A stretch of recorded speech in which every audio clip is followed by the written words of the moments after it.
I'm very excited to be here presenting my research. So I'm at Monash University in Melbourne, although my research is from New Zealand, from when I was doing my study when I was a teacher, and we moved to Melbourne a couple of years ago. So the background information to my work and to my study came from some informal observation around working with students in senior subjects, particularly in physics and chemistry, which is my background, and some of the misunderstandings that students would have, not just in the school I was at, but other schools in the community, doing tutoring and work with the university, and talking with them about their teachers and who their teachers were. And it led me into doing this sort of research, particularly around using PCK as a framework for teacher knowledge. So originally brought in from Schulman in the mid-80s, and how it's been picked up in the science education community. And I'll talk about some of these key concepts in a moment. So it was really looking at this situation with out-of-field teaching in physics as part of a general science course. And we have these teachers that are specialized in some other area, and then they're teaching in these junior concepts, junior areas. And we see, particularly in physics, there's fewer graduates. At our university, we've got roughly 180 students becoming secondary science teachers, and 18 of those are my physics students. So I wanted to take this framework using core or content representation that was developed at Monash in the early to mid 2000s and use it as a way to support these teachers' understanding, these teachers' PCK. So it was extending some of the work that was already being done around using cores that researchers in Australia, New Zealand, and Sweden had been doing, particularly with pre-service teachers. So taking that into a different context.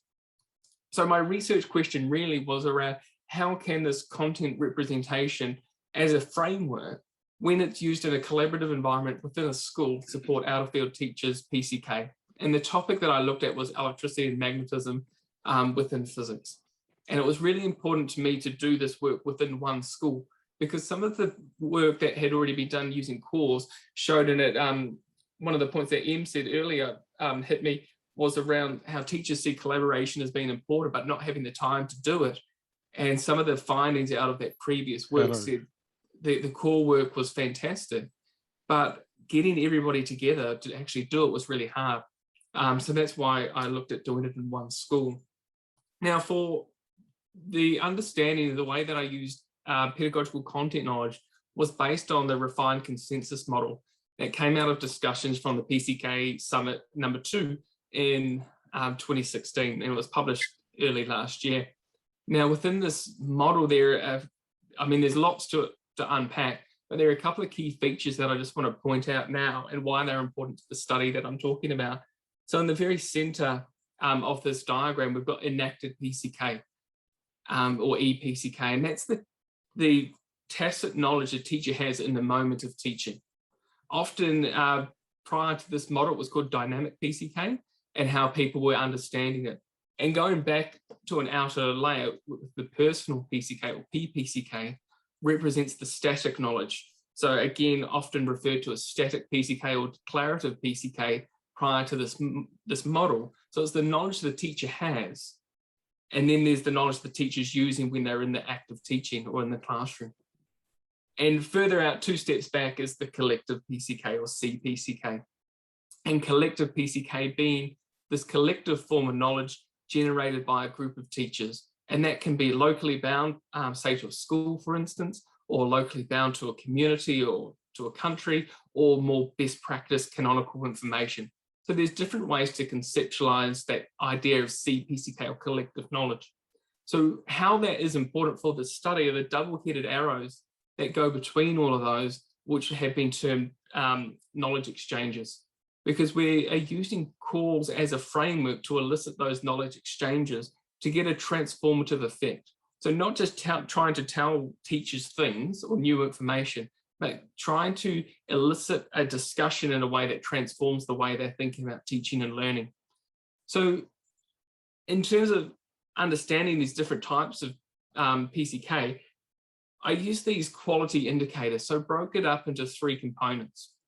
Having content knowledge, so different from having just a wide understanding of physics, but understanding through a particular context for a particular group of students. What are the concepts you're wanting them to understand and why are those important? and being able to accurately explain those concepts. Otherwise, we end up with issues of misunderstandings and how are links being made between those concepts.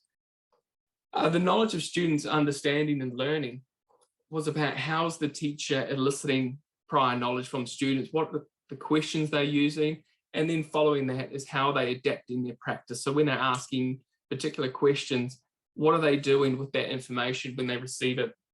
Into how is the teacher thinking about sequencing ideas, sequencing concepts, what examples of representations are being used, and then how are they trying to elicit metacognition. So that was the way I looked at these understanding PCK, particularly to get out of from interviews and lesson observations. Now, the core framework, if you're unfamiliar with it, is this grid here, and it was developed in the mid-2000s as a way to holistically represent PCK.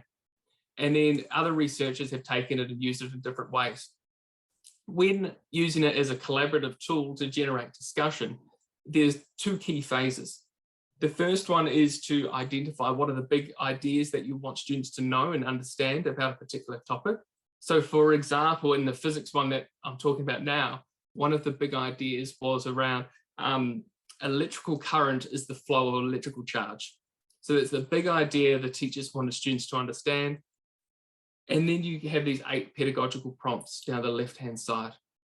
And so once teachers have agreed upon these big ideas, they can address these 8 pedagogical questions about those big ideas and really start to pull it apart, such as what do you want the students to actually know? Why is it important? What are some teaching procedures? What are some ways to ascertain what the students are thinking? So you can see why it comes into that issue I was signaling earlier, that it takes a long time to do, and getting a lot of people together to do it can be quite challenging. So hence why I wanted to do it in one school. So the actual study was 9 teachers in one New Zealand school. And so they're all from the science department, and there are 3 out-of-field physics teachers that are the focus. And the pseudonyms there, Tony, David, and Alan. And they worked with other teachers in their school, including 3 experienced and expert physics teachers. We did 2 core design workshops. One was to introduce them to the idea of it and the concept around PCK, because I know I did this when I was a student teacher years ago, that it's quite daunting as an experience. So we did that as just a pilot to get them used to the situation. And then a second one focused on electromag. And now my 3 research phases, each of those case study teachers taught 2 junior science classes. So they taught one prior to the workshop and then the second one after the workshop. So in the first phase was about interviewing them around their views to get at their personal PCK, and then lesson observations for their ePCK. In the second phase, everyone took part in these workshops, which were all audio recorded. And in the third phase, similar to the first one, to make some comparisons and to look at what changes to their PCK could we see. And this presentation, I just want to report some findings from those second 2 phases about what was happening in the workshop, and then what did we notice between the 2 phases of 1 and 3. So to do the analysis, it was using a deductive lens with those categories that I identified earlier around content knowledge, knowledge of students' understanding, and then knowledge of instructional strategies. And for the workshop audio recordings, that was a discourse analysis, identifying critical moments when these ideas were brought up that could be linked to those categories. And then in the interview data, doing a similar type of analysis to identify when these aspects were being talked about and what they were saying. And then for the lesson observations, again, similar, we developed a rubric to infer the ePCK from some of those lessons. Now the next slide is a representation of what was said and during the workshop in relation to those categories. So it's, apologies that this text is quite small. So what we did was looked at the incidences of discussion during this workshop, and this is 2 hours worth of data or so between 3 different groups, and then identifying what was the main thing that they were talking about. So the main one that they were talking about in terms of the PCK component are the ones that have been linked together with the black lines. And then the hollow squares, it was talked about, but not the main thing. And then the circles, it was implied or briefly mentioned. So we can see there that as they were addressing these core prompts, the discussion moved around quite a lot between these different components of PCK, of what the students needed to know through to different ways to think about teaching them and how the students were responding to information. Now, this slide, I think, captures a lot of really rich qualitative data, and it highlights how some of these aspects of PCK are linked together and the power, or how the core prompts can elicit some of these discussions moving between content knowledge of students, and knowledge of instructional strategies.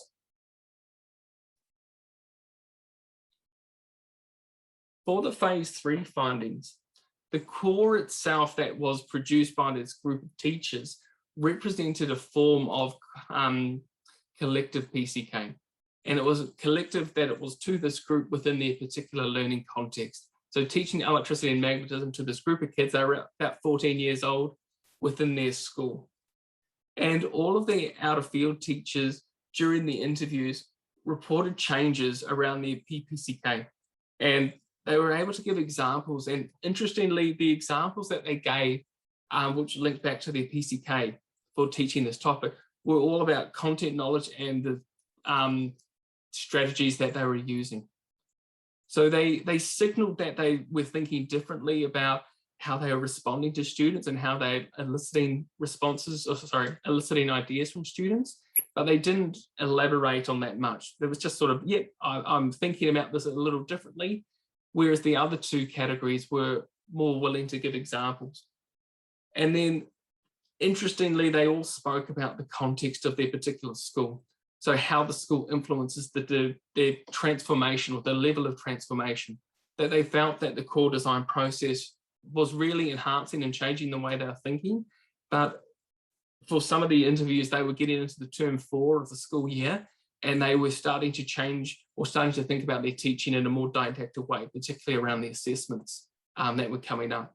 However, comparing the first phase and the third phase of the study and looking for changes in terms of PCK and enhancements that were seen. So interview and observation are the little abbreviations at the top, and the arrows indicate whether we saw some enhancement, and the dash is where we didn't see any. So making these comparisons between the phase 1 and the phase 3 data, we're able to see that the core design workshop had a positive effect. So not only were some of the teachers talking about how their knowledge had changed or how their knowledge had been enhanced, but also doing these lesson observations and making inferences on what they were doing in the classroom in their act of teaching. So in terms of ways they are thinking about concepts, it was improved representations and a greater attention paid to student understanding. For example, one of the teachers, Tony, in his first lessons before the core design workshop, had a very didactic approach to teaching and wrote things on the whiteboard, was reluctant to engage with students with questions. And then after the core design workshop, it was a similar lesson as in a similar concept, and his approach was quite different, and that he was asking students what they were thinking. When students showed misunderstanding, completely changed what he was doing and went away from his pre-planned activity to change and do something different that he'd learned from the core design workshop. And from the previous flowchart as well, showing that idea of integration and how those different components of PCK are linked together.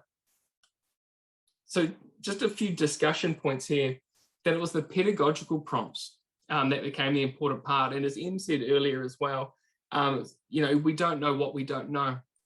And that was one of the physics teacher's comments to me at the end, was you don't know what you don't know. And having those core prompts as a way to facilitate those discussions became really important, working with colleagues from the school. And some of those ideas that we talked about in the core workshop then transformed the way that these people were thinking about their teaching. And it became evident when comparing their pre-interview data, their post-interview, and their observational data as well. So just some concluding remarks, that in collaboration, the core design can have a really positive effect and enhance the way these teachers are thinking about the organisation in their own minds and the teaching of the concepts in science. And it's these prompts that elicit the teachers to really think about what is they're doing and reflect on. And it helps to bring some of that tacit knowledge out and make some of that tacit knowledge explicit. And that last point there about a framework being used in schools as a meaningful way. And 2 points that I just wanted to elaborate on there. One was the physics teachers after the workshop came up to me and said how much they enjoyed the process, but felt they were in a bit of a privileged position, being the physics experts in the room, and they wanted to do it again, but they wanted to do a biology concept. They wanted to do it in genetics because they wanted to feel what it was like on the other side of the coin. And then after I gathered all my data, the teachers from the school got in contact with me and asked me when I was coming back to do more with them, because they wanted to do it in all of the concepts in the school, and they wanted to keep it as an ongoing approach and have all these calls as live documents that they're just feeding into over the next few years type of thing. So thank you for listening, and welcome your questions, comments and feedback.